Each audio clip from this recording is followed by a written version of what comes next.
Então vamos ver agora um vetor de variáveis aleatórias discretas.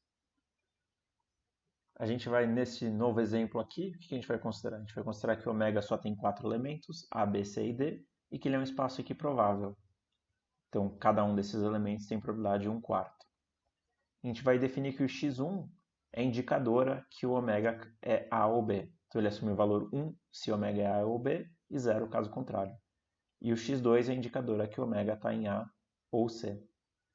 E a gente agora quer achar a acumulada, né, a função de densidade acumulada do vetor x, x1, x2.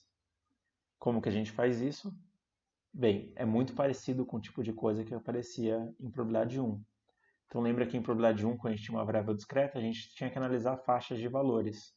Como a gente tem uma variável aleatória que só assume os valores 0 ou 1, as faixas de valores que a gente tem que analisar são menor do que 0, entre 0 e 1, com 0 incluído, e maior ou igual a 1.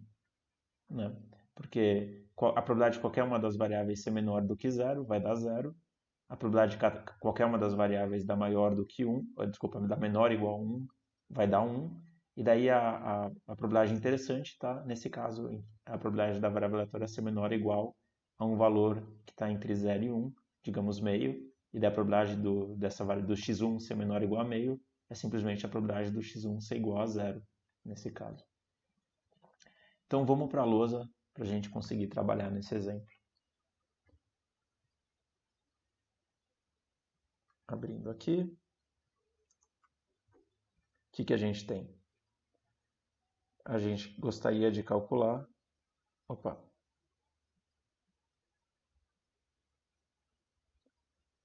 Acumulada.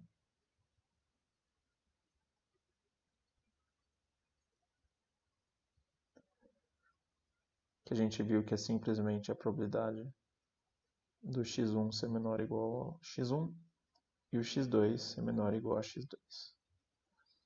E daí a gente viu que tem um primeiro caso que a gente tem que analisar, que é o caso quando o x1 é menor do que 0 e o x2 é menor do que 0. Então a gente viu que, por exemplo, vamos falar que o x1 é menos 3. A probabilidade do x1 ser menor ou igual a menos 3 é 0, porque o x1 só pode assumir o valor 0 ou 1. Então a gente sabe que essa probabilidade vai dar simplesmente 0 se o x1 é menor que 0 ou o x2 é menor do que 0. Daí a gente tem um segundo caso aqui, que acontece quando, por exemplo, o x1 é maior ou igual a 1.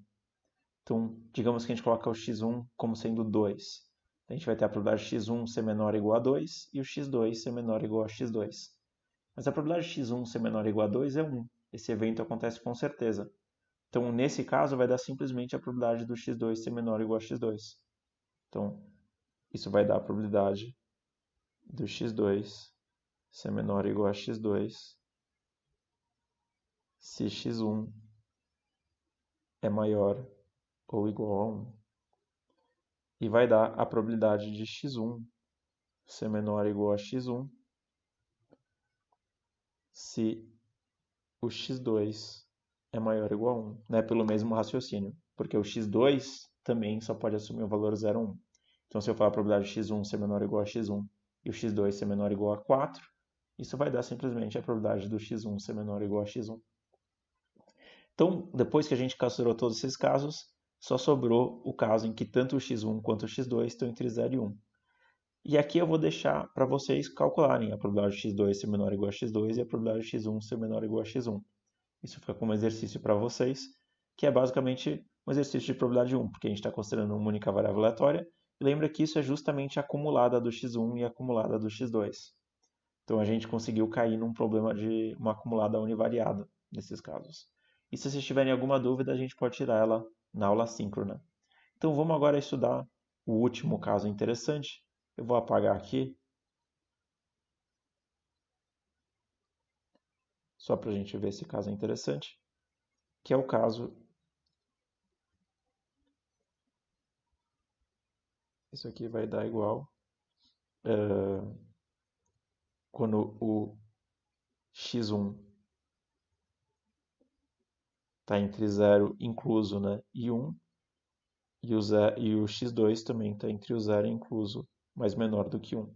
Então, um exemplo, só para a gente analisar, é o x1 é meio e o x2 é meio. Então, a gente está querendo estudar a probabilidade de x1 ser menor ou igual a meio e o x2 ser menor ou igual a meio.